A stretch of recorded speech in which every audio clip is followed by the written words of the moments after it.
Johansson, the famed actress who has never stepped foot into the political arena. But she is now in the middle of a very big battle. How her new fight also highlights a major political worry, not just here at home, but right now all over the world. Plus, Donald Trump's attorneys rest without the former president taking to the witness stand, and why members of Congress are on a mission to rescue Americans in the Turks and Caicos. Come on in, I'm Blake Berman. This is The Hill on NewsNation.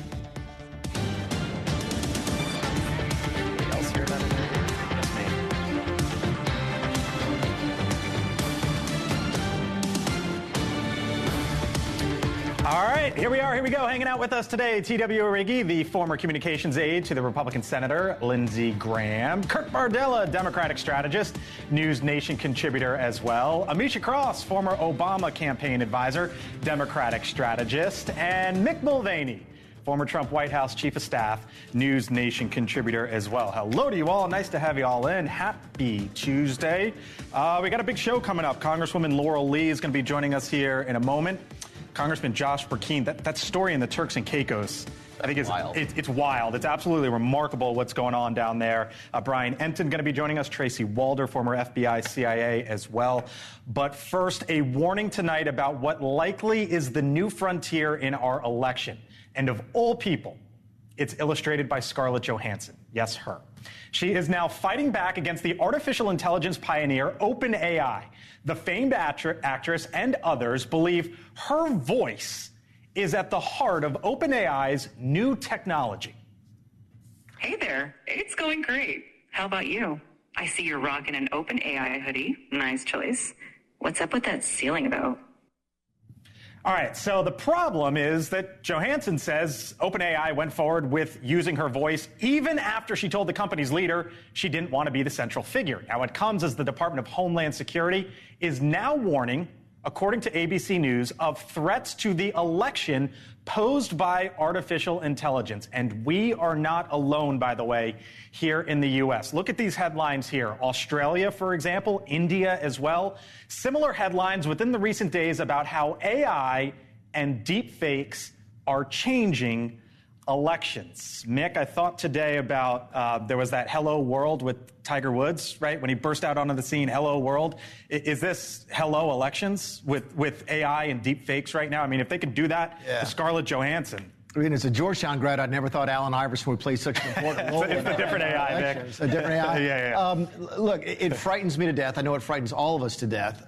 We'll talk about it a little bit. At the end of the conversation, though, I think one of the things that comes back to me is that it seems like stuff like this is going to be getting more and more important. People are going to be not being able to trust the sources of information they get on the internet, so they're going to turn on television and see real people, because you don't know if you're watching somebody on the internet. You don't know if you're getting something through AI, if it's a real person or not. You certainly don't know if this is Scarlett Johansson or not. So I wonder if it isn't sort of a crossroads in media as to where folks will actually be turning to stuff like this more because it's more trustworthy. Cue up what happened in the primary election. I mean, President Biden did not have a primary battle at all, essentially, right? Like he skated through. Yeah. But there was even then a robocall of the president. Listen. Voting this Tuesday only enables the Republicans in their quest to elect Donald Trump again. Your vote makes a difference in November, not this Tuesday. I mean, that's pretty good, and I think any 14-year-old with a laptop after school can go home and do that. Am I wrong? Yeah, I mean, we see all the time now. Everyone is kind of a threat to disinformation at this point, because all you need really is a laptop or an iPad and the right software, and you can create almost anything about anyone. I mean, this is also something we're seeing just even in different industries. In the music community, they're very concerned about songs being created with AI using different artists' inflection and tone, and this is also kind of an intellectual property issue now. It's like, what right do we have to our own self, to our own voice, to our own likeness? The laws that we have in place right now, and frankly, the policymakers who are supposed to litigate these things. Well, we're getting to Congresswoman Laurel Lee in a second, but finish that. Oftentimes, they are behind the curve. Oh, yeah, I'm going to ask her about on that. Trying to keep up with how far and how fast these things are going. So what do you do if you're running a campaign? Like, I asked the question on this set, and you laughed at me the other day, but not laughed I at me. laugh at you for a variety. You laugh at me for a lot of reasons. We're getting to crypto in a second, and I'm sure you'll laugh at me there. But I asked the question, why would a president of the United States ever speak again? Right? Of course, that's rhetorical and absurd, but, I mean, look, here we are with Scarlett Johansson. I mean, it's going to be extremely difficult to dig out. We know that misinformation and disinformation has been spreading like wildfire for quite some time. And I think that, to Kurt's point, you don't have to be extremely sophisticated to do it now. And there was a time where you did. If you were going to do one of these deep fakes, like your average, Joe would not be able to do it. Yeah. Today, anyone can do it. And I think for campaigns, it poses a very significant threat because once it's out there, it's already out there. So Right. people have already, got their ideas. Biden clip again. And I'll even give another worrying sign. We're talking about Scarlett Johansson. Scarlett Johansson, OpenAI came to Scarlett Johansson and said, "We'd love for you to be the voice of Sky." She said no. Do you mind? Exactly. Yeah. No. So essentially what they said was, we can do this the easy way or we can do this the hard way. Well, AI a version of your voice. Yeah. This is an American-led company, if you will, which underlines another problem. This is an international problem in nature. I'm happy to see states get involved. I'm happy to see the federal You government. could but solve it it's here, and it doesn't solve the problem. Exactly. Right. Exactly right. Solve it here in Washington, you mean? In the United States of America. Wow. I mean, face it, Congress passes a bill, it's not going to have jurisdiction in North Korea and in Russia. I mentioned back here at home, as you do as well, ABC News, DHS, the threat posed by artificial intelligence programs is real and creates a serious challenge going into the 2024 election, according to a new federal assessment. That the reporting just yesterday. All right, come on in. Congresswoman Laurel Lee, Republican from Florida. She is a member of the House Bipartisan Task Force on Artificial Intelligence. Congresswoman, thanks for being back with us here on the Hill. I mean, look, I bet you didn't think we'd be talking about Scarlett Johansson in politics. There's not necessarily a direct line, but there kind of is, right? Like what we've seen the last couple days with her voice, OpenAI, and where else this might go going forward. Is Congress going to be able to do anything about this? I mean, you just heard some of the folks up here. Like, I'm not sure Congress can. Can you? Well, you're right. There is a direct line because the analogy is this can happen to Scarlett Johansson. It can happen to anybody. So it is absolutely a concern, I think, for members of Congress, for all public figures, and for voters as we go into this election season to make sure that they are able to rely on and trust images they see and voices they hear. And I will say, this is not a new problem. This is something that election officials have been fighting for a number of years now and was absolutely something that we saw even going back to the last presidential election. So, one challenge that we have as Congress is thinking about whether and how we can and should regulate the use of somebody's image or likeness. But the second, you're absolutely right. We know that there are foreign state actors who will attempt to use this against Americans, whether we regulate it or not. So one of the most important things that we can do is what you're doing right now, which is to make sure that we are talking to the American people in advance and often about where to go to find reliable information, whether it's about candidates or elections, that the internet is typically, in some cases, not that place, that they need to be going to trusted sources that they can rely on to get information. So what's the bigger worry for you, Congresswoman? Something that a deep fake or whatever that is put out in the United States, I like this candidate or don't like this candidate, so I'm gonna put out a deep fake, or it coming externally, right? Like a bad actor, a nation state, and putting out a deep fake about something not even related to politics, right? Like if something happens and you should know about it and it's just not true. Well, I think we have to be prepared for and realistic about the fact that we could see that coming from either place. And in Florida's election in 2020, we did have an incident where a foreign state actor attempted to contact our voters, attempted to lay responsibility for that with a domestic presidential candidate, and it was completely false. And our federal partners at DHS and FBI and ODNI were able to combat that, and go on and tell the American people this is false, this is Iran. But, I think we have to be ready for that. Let me leave you with this, and this obviously predates you, but the internet, Congress got behind on that. Big tech and the social media platforms, Congress got behind on that. Why do you think you can get in front of this? Well, I think that there are a number of members now who are there who have been working in this very closely for a number of years. And I'll tell you the second thing, it's not just deepfakes. AI is a force multiplier for the good guys and the bad guys. So the battle that we've been fighting on cybersecurity and infrastructure and keeping that safe, we have to work even harder today, because the very same things that folks were doing in past elections, now they have the ability to do it continually in a greater capacity. So I will tell you, we're working very hard on these issues. We're working with our state partners. But the number one thing that I say to voters and I say to Floridians is go to your trusted sources, go to your election officials, go to the places where you know that information is going to be reliable. Don't ask the internet or Twitter where to go on election day and where your precinct is. You need to go to your elections officials for that. All right, we'll leave it there. Congresswoman Laurel Lee from, as you heard there, the state of Florida. Congresswoman, thank you. Appreciate it. All right, Great to see you. You too. So that, by the way, is not the only new frontier. Check out this announcement today from Donald Trump's campaign. They are accepting cryptocurrency now as political donations. It is believed more than 50 million Americans all across this country own crypto, and the former president is trying to embrace that community. Trump tipped off his plans earlier this month while meeting with enthusiasts. Mick, here is a couple things what I find fascinating. One, you got tens of millions of people who use this stuff, and now you have a major presidential campaign or candidate saying, donate to me with this.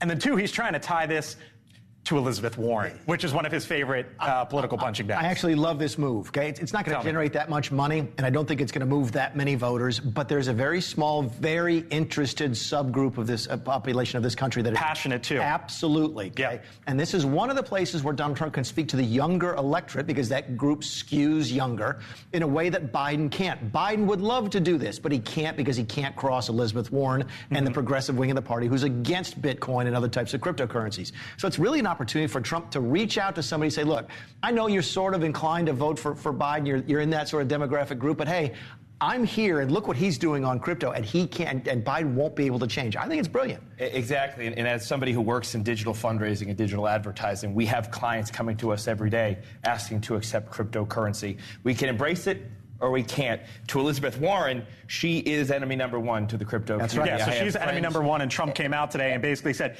Biden is Warren on this issue. Absolutely. She is on the wrong side of this issue. She often comes off as somebody who doesn't truly get her arms around the issue. I have friends and family in the space. I know it decently well. I'm trying to learn every day. But the fact of the matter is, Trump is trying to get on the right side of this issue, knowing crypto isn't going anywhere anytime soon. No, there's regulation coming down the pike. He should be at the forefront. Are you worried that your guy is sort of on the potential wrong side of the issue? My worry is that every day we hear Democrats say this is the most important election of our lifetime, that democracy hangs in balance, et cetera, et cetera. Right. If that is true, shouldn't you avail yourself of every tool and resource humanly imaginable to stay competitive and to win? You can worry about the nuance of policy after you win, but right now, in my opinion, if this is the most important election of our lifetime, then use every tool you could possibly get your hands on. It's the most important election of our lifetime, but I don't think the crypto is going to be the deciding factor. Also, that's to Mick's point, that is a very small slice of the electorate, those people who actually are currently invested in utilizing it, and the majority of them fit the profile of your typical Republican voter already. So it's not like he's extending his base. Because I think they're less diverse in the United States. They're less diverse. They are more majority white males. That was already his base to begin with. Younger group, yeah, which is teetering, and we've seen poll after poll. Younger white men were going to vote Republican anyway. Again, he's not expanding a base. He's speaking to a base that already exists. All right, well, it is the final countdown. The defense has rested, speaking of Trump, in his New York case, meaning we are now entering the final stages of the former president's trial. Closing arguments 1 week from today. Yep, today's Tuesday. Trump, though, is now heading back out on the campaign trail for the rest of the week with several fundraisers and campaign stops before court resumes. I guess the big headline here, real quick, around the table we go, he's not testifying up on the stand. He's not going to testify. Yep. Surprised by that? No. Good idea. Yeah, I mean, he would have been a terrible witness for himself. He said he was going to testify. Everybody knew when he said it was never going to come to fruition. He would know how to burn his own case. It wasn't going to happen. He was never going to testify. even when you heard him say that, you thought he was never going to do it. All right, and a week from today, the jury's going to get its instructions, and we'll see where they take it from there. All right, coming up here on the Hill over the next 46 minutes or so. Remember how a town in Michigan decided to vote out every single one of its elected officials this past November? Well, there is a brand new development in that town regarding the heart of it all, a Chinese electric vehicle plant. So did China just win? Brian Enton joins us in about 15 minutes, plus Hot Mike with Mick, what Mulvaney is hearing, what he's thinking in about 30 minutes' time. But first, on the other side of the break, we are joined by Congressman Josh Burkeen. Why he just got back from the paradise that is the Turks and Caicos. Look at that video, right? Who wouldn't want to go? Looks lovely. There is a really big story happening down there and happening today with 5 Americans. A bipartisan group of lawmakers just went there to quite literally try to rescue Americans. What is going on? Congressman Burkeen, other side of the break. You're watching The Hill.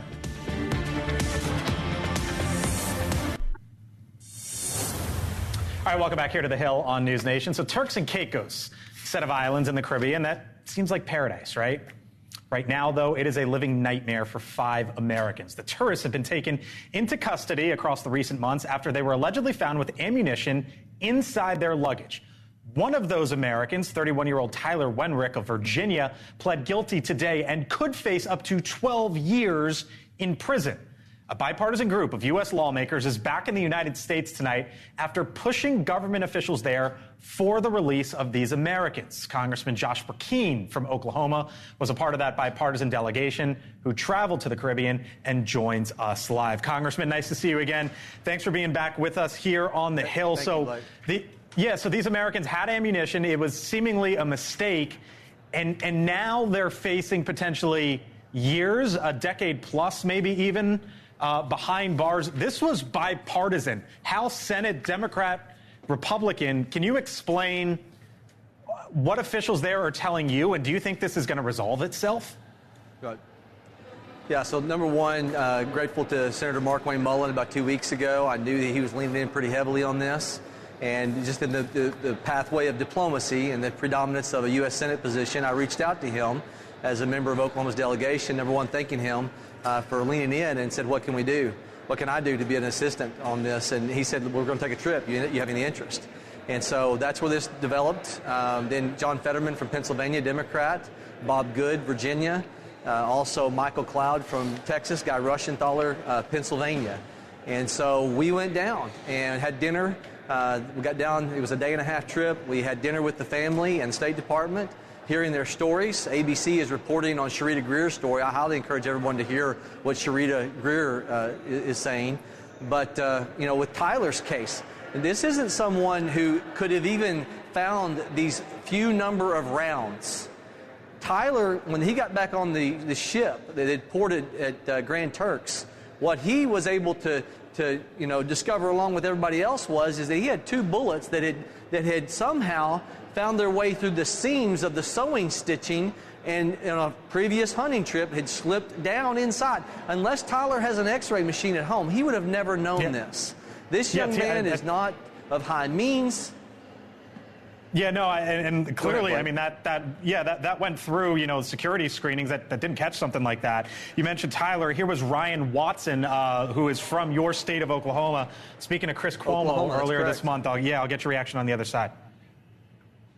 There are a ton of question marks just hovering around us at this time. The most heartbreaking thing about all of this is whenever your children ask, Daddy, when are you coming home? And you can't give them an answer.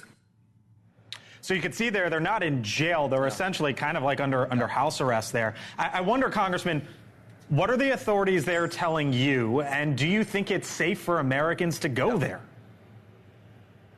I looked straight across the table at the premier, who would be more or less like the Speaker of the House for that nation, and the governor sitting next to him, and also the Attorney General 2 seats away. And my comment was this. I said, almost 15 years ago to date, my wife and I celebrated our honeymoon here at Turks and Caicos. And my conversation, based upon what I've heard here in the last 24 hours or less, is my advice to my wife is, relative to an anniversary return trip, is I'm afraid to bring my wife back, because I don't know if I could scrutinize my luggage enough if a round accidentally slipped through some threading in a bag. And I said, with all due respect, they are a sovereign country. And we were trying to be careful to, not step on their toes. But, we were getting that impression. And so we were trying to be very diplomatic, but at the same time straightforward, as they're telling us this is our country. And my response in that meeting, in addition to my message to my bride about returning based upon fear and how that's going to be public sentiment, and I said, you are a country that 65% of your tourism is coming, 65% of your GDP is coming from tourism. And of that 65%, 80% of your overnight stays are from the United States. In addition to that, 75% of the investment for hotel realty property, villas, etc., is coming from the United States on their islands. Also, 75% of all of their imports are from the United States. And so the message to them was, you are sending a message of fear. I got to run, Congressman, but that I'm curious. That was the subtle implications. Okay. We're going to look, if justice does not prevail here, I will be one of the loudest voices, along with those I think on that trip, saying we should use every economic tool in our toolbox to bring about a change. Justice should prevail here. Congressman Josh Burkeen, state of Oklahoma, clearly and I think rightfully fairly passionate about this issue as these 5 Americans are being held. Congressman, please keep us in the loop on this, and we'll talk to you again soon. Thank you, Blake. Appreciate it. Thank you, sir. Yep, it is wild to hear. He was just on a hunting trip, and you got a couple rounds, and then bang, all of a sudden, they're essentially detained inside that country there. Yeah, this is ridiculous. I mean, I think our posture should be, you bring them home, or we're going to introduce every single possible embargo on your country humanly possible. Does that work, though? I mean, that seemed like a threat from Congress. I want to bring up a bigger point. How did the TSA miss it? How to get on a flight to Turks and Caicos? That is worrisome to me. This isn't helping in my dream job of wanting to be ambassador to Turks and Caicos. This is now giving me quite some pause. But my first thought is, well, how did it get there in the first place? Which is a concern in and of itself. But Turks and Caicos needs to know where its bread is buttered. And very clearly by the numbers that Congressman Bracine gave us, and thanks to the work of Mark Wayne Mullen, hopefully they take issue with it? I do. Full on, my heart goes out to the one guy who had the hunting issue, because that would have been extremely hard for him to see himself. That was not the case for the other 4 people. With that being said, I've had at least 4 trips to Turks and Caicos in the past 2 years. The overwhelming majority of Americans who enjoy travel there, who benefit their economy, are people who go and have absolutely no problem coming back. The only thing I've ever had taken out of my luggage was mosquito spray, because it was a little too large. People need to follow the directions. You got to wonder, though, as this story starts to make the rounds, if perception becomes the reality and people start to get a little nervous about going. I'm not saying they will or won't. I don't know. But do you think this reaches the White House? Probably. It did with ASAP Rocky. I know it did with Brittany Griner, although she was obviously a political prisoner, not somebody who just sort of accidentally fell afoul of the law. But when ASAP Rocky, I've seen the videos on that. He probably should have been arrested, but should never have faced the type of jail time that he was facing. I can't remember if it was Finland or Sweden. But yeah, no, that made it all the way up to the White House. My guess is that there's somebody in the White House who's dealing with this now. Keep in mind, we do have a formal position of chief hostage negotiator. Not that these folks are hostages, but there's some folks who are professionals at this. All right. Still to come here on the Hill, a major warning from the EPA about cyber attacks on our water system. Tracy Walder, former FBI, former CIA, joins us on the other side of the break. So too does Brian Entin. What is going on in the state of Michigan? Remember, they threw the whole township leadership out, and now there is an update in Green Charter. Brian joins us. Stay with us.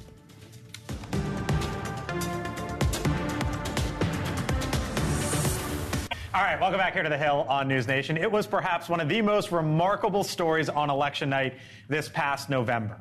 A township in the state of Michigan ousted every single member on the town council. They did so after local leaders greenlit a Chinese electric vehicle plant. But now that Chinese company just picked up a big win. A U.S. district judge has now ruled that the town cannot stop the company Gotion from moving forward with building a factory in its community. That's despite residents and some state lawmakers' national security concerns. Brian Entin has been on top of this from the very beginning. Brian, I remember talking to you about this on election night or the day after. We were fascinated about this because they threw out the whole town. They threw out the whole council. You're all gone, every last one of them. Yeah. But now this update is the company can move forward, I guess. Yeah, it was wild in November, Blake. You remember they got everybody out of there. They brought in a whole new town board. They changed the locks on the front of the town hall. Yeah. They did all of it. And then they basically said, look, we're stopping the Chinese-affiliated battery plant. We don't care about the old agreement. They even went as far as to say we're not hooking up the water. They wouldn't give the plant water. and the plant went ahead and sued them in federal court. The town had to get a lawyer, really David versus Goliath kind of situation here.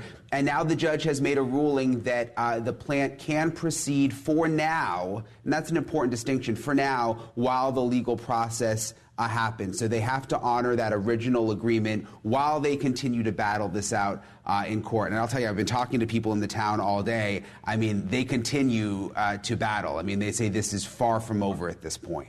Are they split at all, Brian? Because you can see there potentially 2,000 jobs, right? So I would guess some folks in the community say, you know what, I might need a job, or this could be good. But then there's also the national security concern. So are they split at all, or is this pretty firm? Well, listen, there's definitely some people who are for it because of the jobs and because they feel like it's going to bring in, money to the area. But they took out the whole board on this issue. So if that's any indication, I mean, they had enough people turn out in November to take everybody out. And they did a survey, the people who are very against the plant, and they say 85% of people in the community are against the plant, which is one reason they are just like, why do they still want to do this here when they know that all of us don't want it? They are even now, Blake, creating a zoning board. So they're creating their own zoning board, saying maybe if we create a zoning board, we can make it so hard for them to get permits that will finally scare them off. Hey, Brian, it's Mick Mulvaney. I wasn't able to tell from the stuff that's on the internet. Is there a contract at play here? Did the Chinese company have a contract with the town that was approved by the previous board, or was it just a zoning matter that can be revoked or changed? They did have a contract, and that's the issue here. The previous board signed a contract with Goshen, with the Chinese company. And now you've got the new board that's been elected in saying we don't want to honor that contract. And the judge has said you have to honor the contract, at least for now, while we see how this plays out in court.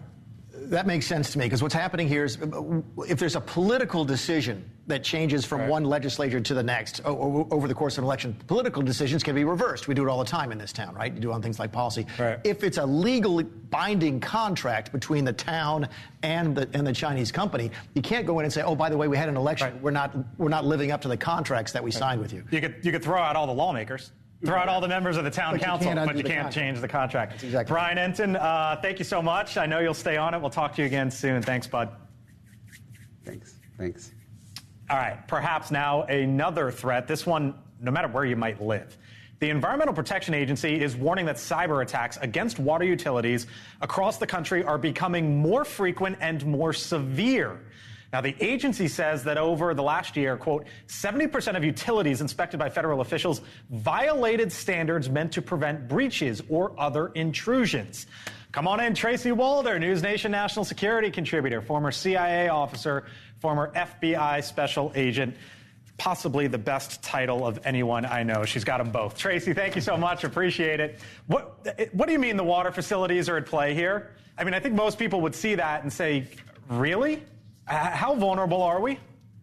Well, thank you so much for having me. We are very vulnerable. Another thing another layer of complication to add on here is we have 50,000 different water suppliers. So even if we put something in place that we had to look at here for people to maintain safety, that would be very problematic. But yes, what we're seeing is a difference in terms of them hacking into the websites of these facilities versus actually hacking into the hardware. So things like the pumps, things like chemical contaminants, that is what is the bigger issue here. And we're really seeing it from Russia, China, and Iran. Those seem to be the countries that are trying to make these intrusions the most. Are we going to get to a point where this is going to happen? Like, is this inevitable, Tracy, or is this not being paranoid, but wanting to prevent something from potentially happening? Look, I try not to be paranoid, but obviously national security is my job. I personally feel... You got to have a little paranoia, right, in the national security world, I guess. Paranoia is a good thing sometimes. I personally feel that this is something that is bound to happen, and I do believe will happen in the relatively near future. We have seen these groups, hacktivist groups is what they're calling them. They're not really entities of the government. The government's doing that on purpose for plausible deniability, which is also problematic as well. And so we are seeing an increase in this, and I have no doubt that our critical infrastructure will be hit relatively soon. Are we doing anything about it? I know you say the 50,000 entities, right? And that makes total sense. But are we doing anything? Well, we do have the Safe Drinking Water Act, and what that is trying to do is to make companies really accessible to the government so that they can put security plans in place to stop this. Because I think part of the problem, too, is that they may not be thinking about these things and thinking about these protocols. And so that is making its way through Congress right now. But again, you have tens of thousands of different water suppliers, and I think that's going to be really tough to implement. Tracy Walder, NewsNation national security contributor, former FBI, former CIA. Kind of, sort of, sometimes paranoid, but I guess you need to do it. Tracy, great to see you as always. You're the best. Thanks, Tracy. Appreciate it. I saw this yesterday, and I was like, what do you mean? That this is a possibility. Go ahead, please. I was going to say, it's been something, so, long story short, I worked for the EPA in the water division for a while, and this has been something that the federal government has been looking at for a while, specifically because critical infrastructure and resource wars are not anything new, but in America, where we see that we have so many different suppliers, and I was representing the Great Lakes region, it was one that was a primary target. Are you as concerned as her? Absolutely. Like when you listen to that, you're on the same wavelength there. 100%. I think that she was pitch perfect because this is something that should be on the alert of more Americans as well as multiple governments, not only at the federal level, but also at the state and local level. Let me be more paranoid than she let on, and she's probably more paranoid than I am, but she's just nicer about it. This is the front line of the next war. Go back and think What do you mean? Go back historically. What did we do during World War II? You bomb somebody's power plants. You bomb their water facilities. You try to remove their ability to wage war and also encourage the people to not want to be in the war anymore. Why drop a bomb when you can go after water? That's exactly. You can turn off cables underneath. It can cripple an entire nation. You can turn off a power plant. You can turn off a water plant. You can turn off a sewer plant. You want to get people upset. Figure out a way to erase all their 401ks. This is the front line of the next war. But I'll give one step further. It's not just the water supply and the contamination of the water supply. It's also dams. Yeah. In 2016, the Iranians tried to hack into a Westchester, New York dam, which would have flooded the entire area. Now, imagine that on a larger scale. That's actually physical destruction. And by the way, like you said, history proves it very well over. Shipping, industry, utilities. You want to say anything to make people feel good about themselves before we go to break? Because after hearing all this, we'd like to believe that we have the best and the brightest. Okay, there you go, Kurt. Thank you. To prevent the worst case scenario. All right, there we go. Kurt Bardella chipping in. Appreciate it, sir. Coming up here on the other side of the break, Hot Mike with Mick Mulvaney. I'm ready this time. You ready? What are you talking about? We're going to talk a little bit about Fani Willis, who had an election today. She did. We'll talk about Trump and Hitler, but not the same way we've been doing it in the past. We've been talking about this a bunch. We have been, and then we'll talk about, most importantly, my column today in The Hill. Mick's Pulitzer Prize winning column. Other side of the break. Soon. It will be. You're watching The Hill here on NewsNation. NewsNation tonight. In his first live TV interview, the first human patient fitted with Elon Musk's new brain implant device. Now he joins Chris to share how Neuralink has changed his life and is taking your calls live. Tonight on Cuomo at 8/7 Central, only on NewsNation. What's the case? Really? I think there may have been one or two. I got to look that one up. Who? The OMB director. Who else? There's plenty of OMB directors and chiefs of staff. The member of Congress. I got to go look that one up. But then when I add in high school chess club president, that's me, baby. then that brings you as the only person to have all four. This man tells us what he's hearing, what he's thinking. All right, Mulvaney, let's start with your new column. It is titled Bragg's Folly: What to Expect If Trump Beats the Rap, featured in The Hill. What do you mean? Yeah, my working title was, What If He Wins? There's a lot of discussion recently about what happens if Trump loses. Will it ruin his career? Will he affect the election? What color will his jumpsuit be? What prison does he have to go to, et cetera? But I'm not hearing that many people talk about what if he wins. Here's what I think happens. He's been running now since these cases were brought against him under this very simple mantra. Look what they're doing to me. If they're doing it to me, imagine what they can do to you. Elect me, and I'll make sure that doesn't happen to you. Now, if he walks from this case, if he's acquitted from this case, that message, which has already resonated with the base of the Republican Party, might well resonate with independent voters. They might look at him and go, you know what? I've never taken this whole thing very seriously, but he may be right. This may be weaponized government against, and I want this guy to win so that it doesn't happen to me. This could be the biggest thing in the election. I'm watching two Democrats. You're nodding along. Yeah, I 100% agree with Mick here. I think that, and sorry to say it, but especially on this one. I'm leaving. Great article. No, because I think that this is one of the reasons why the Biden campaign has not leaned very heavily into this case, purposely, because the odds are one in the favor of Trump possibly getting off. All it takes is one juror. Right. This will likely be, in my opinion, a hung jury. Donald Trump will go back on the campaign trail and continue beating that horse and saying the exact same thing he said as he's walked out of the courtroom every day. And even for the Americans who it didn't sink in before, anything smaller than a conviction, Right. this is no longer relevant whatsoever. You with Mulvaney there? Yeah. I mean, again, two Democrats. Just keep going. On to the next one. TW, you got anything to add, or are you good? I can't believe we're doing this. If but- TW disagrees with me, I'm going to be really yeah, I mean, I think Mick's right that, and you're right too. Biden has stayed away from this because, one, I don't think anyone actually believes that Trump's going to go down for this, frankly. So why set those expectations? And two, if Trump is allowed to continue with that narrative, that's a win for him. Like, that goes back to my original thesis a year ago, which is if Donald Trump wins re-election, the one person most responsible for that in this entire country will be Alvin Bragg. Okay. All right. Meantime, the former president catching a bit of heat, a lot of heat, for a new deleted video that was posted to his Truth social account. Now, the video showed newspaper clippings of Trump winning the election and referenced a quote-unquote unified Reich, a phrase associated with Nazi Germany. You see the image there. The Trump campaign saying, quote, "This was not a campaign video. It was created by a random account and reposted by a staffer who did not see the word while the president was in court." All right, Mick, the Biden campaign is jumping on this. The president himself is mentioning this. How many times have we sat around this table and I said, look, we Several. have to stop with the Hitler-Trump references. We just do. It's bad for the country. And yet here comes the Trump campaign and opens the door to it again. I believe that comment, by the way. I don't believe the president did this. I don't think the campaign even put this video out. They simply shared something else.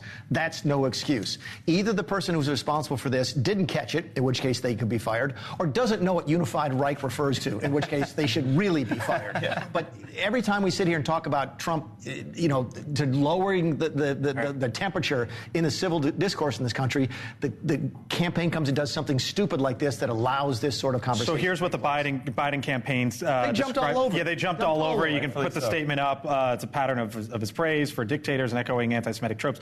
Goes on and so forth. The Trump campaign, I read that statement on air. What was notable to me was they normally fight fire with fire, right? In this case, they didn't. It was a much softer statement. When you hear the word Reich, there's sort of no other way. There's no way to go about it. And then playing it really fast and loose. Look, at Push Digital Group, we deal with this stuff every single day, right? I've had more controversies about people pulling something Is that the name of your company? It is. Nice name. Indeed. There you go. First time on the show, you did well with that one. We tried it. But this is we've been caught in these controversies a lot, but not like this. Yeah. It's like, oh, there was a shade here, there's a different color. And to credit Mick, you've been saying cut it out across the board for a while now. But it opens the door to it when you do stuff like this. And it was a super easy layup for the Biden campaign. He just walked right into it. One of the issues that the Trump campaign consistently has is that they are sharing things on social media from whack job groups or other groups, and I don't think that oftentimes people are doing enough due diligence to what these things are. Everyone knows what the Reich is. Right. Okay. Well, we just talked about ways in which Trump can win, which your column, I think, was one of those ways. This is how they lose. Instead of talking about things like the economy, inflation, things are going wrong right now, gas prices up, grocery prices are high, we're instead spending time talking about unified Reich. Right, this instead. All right. Finally here, Fulton County, Georgia, the district attorney there, Fani Willis, she is spearheading the Georgia election interference case against Donald Trump. She is on the ballot, by the way, today in the Georgia primary, and she had a message to the whole country heading into her election. I need people around the country to support me, big and small, to say that we are going to be a country that still believes in the rule of law. We are not going to allow people to be attacked while they do their job. Fani Willis going on TV last night ahead of the election today. What'd you hear there? I'm no fan of Fani Willis, but I got to give credit where credit is due. I went to go watch her ad. Her ad was really good. I expected it to be Trump, Trump, Trump, because I thought she'd be using the Trump case in order to get reelected, because I think she probably brought this case to try and stay elected to office. And the campaign was right out of a sort of a center-right law and order district attorney that could have been a Republican. It was a really, really good ad. It had nothing to do with Trump, and I was just surprised by that. I wasn't, because, I mean, she has a record to run on. Crime has gone down in Fulton County. She touted that last night. I watched the whole Rachel Maddow piece. The first 25 minutes were dedicated to outlining everything that's going on. You watched after you were watching NewsNation and then before. You were going back and forth. I just want to throw that caveat in there. Absolutely, knowing the election was coming up. Sorry. But I do think that it warrants reality, because American voters, especially Georgia voters, they don't want to hear the back and forth about Trump 5,000 times over. Right. They are worried about what's going on in their community. She was able to put a stamp on that for the policies she's done to make Fulton County safer, to prosecute actual crimes, and ensure that her people, her voters, are going to be taken care of. Also, this case has been fumbled. Right? This was supposedly the most strongest case brought against Donald Trump. Right now, we're focusing on the hush money case in New York, which was supposed to be the weakest. Now, going into the election, we're not going to have this trial against Donald Trump in Fulton County. That's on her. And some of it has to do with the relationship with special prosecutors. Some of it has to do with other things. But she fumbled it. That's a good point. So she has to move away from it. Local elections, you stick to local issues, and that's how you win. Kind of wild that we're still talking about primaries, but here we are. It is primary day in many states across the country. All right, Leland Vittert, host of On Balance, joins us on the other side of the break. You're watching The Hill. You're on NewsNation. All right, so before we say goodbye, here's a story that caught our eye. The former New York City Mayor, Rudy Giuliani's latest business venture to make some extra cash is getting roasted, you could say, on social media. My own brand of organic specialty coffee, Rudy Coffee. Believe me when I say it's the best coffee you'll ever try. It's smooth, rich, chocolatey, and gentle on your stomach. It's so good, I even recommend drinking it black. That's right. For just $30, you can have your own 2-pound bag of coffee with Giuliani's face on it and slogans like "Fighting for Justice," as you see there. It comes after Giuliani, as you know, is facing several legal problems. His debt is mounting, you could say, Leland. Leland Vittert, host of On Balance. You buying any of the coffee there? I was going to say desperate times call for desperate measures. I saw that. You know what I thought about? Patrick Mahomes is launching his own coffee, and I was like, that's smart. People are going to buy that. But this, I don't know. Who knows? At some level, it just sort of speaks to the sadness of the situation, right?